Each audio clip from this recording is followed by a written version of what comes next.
Welcome to the final lecture for PSYC 1023. Before we talk about treatments of substance use disorders, let's just consider some general principles. When treating substance abuse disorder, it's important to recognise that different drugs have a different effect on different people.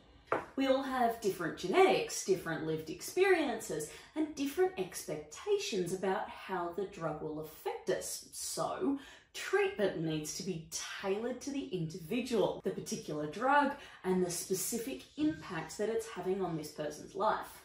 Just to give you a little example, let's think about caffeine. Now, my partner can drink about 10 cups of coffee a day and be absolutely fine, functioning like a normal human being, well, as normal as they possibly can be.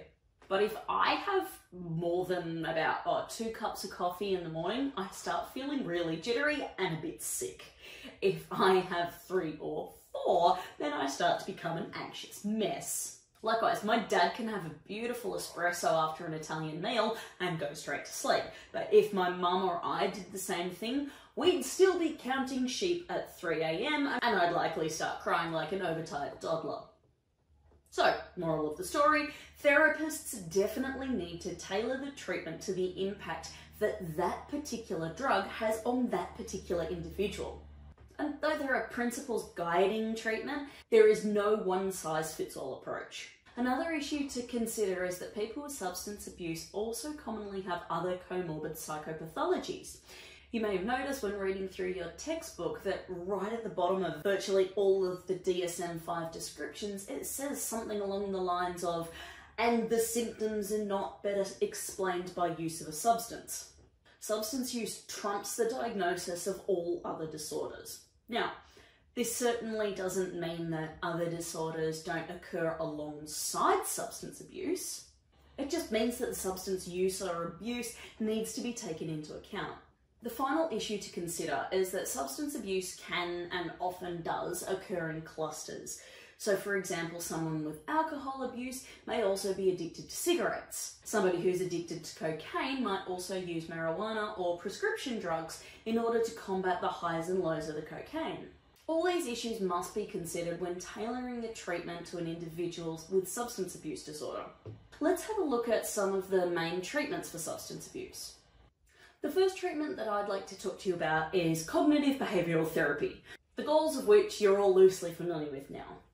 Now, something that's really important for me to stress, just like with all the other disorders we've spoken about in this course, do not worry about exactly how CBT is done. That is well beyond the scope of undergraduate training and obviously well beyond the scope of a first year course. For this course, we just need to focus on the goals of CBT, not the methods that are actually used in clinic. So, the goals of CBT for substance abuse are to change the person's thoughts and behaviours around drug use.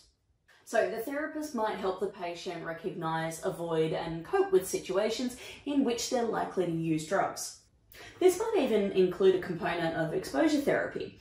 As we've already spoken about, the environmental cues can trigger cravings and withdrawal, so the exposure part can help the person develop those new inhibitory connections in their brain to reduce the opponent processes brought about by the drug cues. This then reduces the cravings and in turn reduces dependency. Just like the other disorders we've spoken about, CBT may also include behavioural experiments. So a client and a therapist might seek to challenge the person's belief, like, if I don't drink in the morning, I just won't be able to cope. And together they might come up with a behavioural experiment where the person is in a safe environment and their goal is to not drink in the morning, just in the morning, and then see what happens. They might also be encouraged to use some alternative coping strategies that they've practiced together in therapy. So, the goal of their behavioural experiment is to not drink and then just see if they can cope. The outcome might be that the person didn't drink, but that they did feel pretty terrible for a little while. And then, a little bit later, those difficult feelings passed. Actually, as an aside, the research shows that cravings typically only last about 15 minutes. So the person will likely learn that, hey, I can cope without drinking alcohol in the morning. It's tough, but after a while the craving goes away. I can do this. We can see here that the behavioural experiment is specifically aiming to test a hypothesis and challenge the person's beliefs about using the substance. As I said, CBT might also involve building up the person's coping strategies. So the person and the therapist might sit down and identify the triggers that prompt the person to take the drug. They would then decide what the person is going to do instead of taking the drug. How are they going to deal with that craving? Activity scheduling and replacing drug use with healthier activities are both really powerful tools in combating substance abuse. So the person's plan might be to go for a walk or to call a friend or a support line when they're experiencing cravings. Another strategy called psychoeducation may also be involved in the treatment process. This is pretty much what it sounds like. Giving the person information about what is going on in their body when they're taking the drug, and also during cravings. Another option for treating substance abuse disorder, particularly a severe one, is medication. A number of drug replacement therapies have been developed for various substances of abuse. For example, methadone can be used to help people overcome heroin addiction, and naltrexone can be used to help people with alcohol addiction. These drugs act as a controlled replacement for drugs of abuse and allow the person to gradually reduce the amount of drug that's ingested over time, whilst simultaneously reducing both withdrawal and cravings.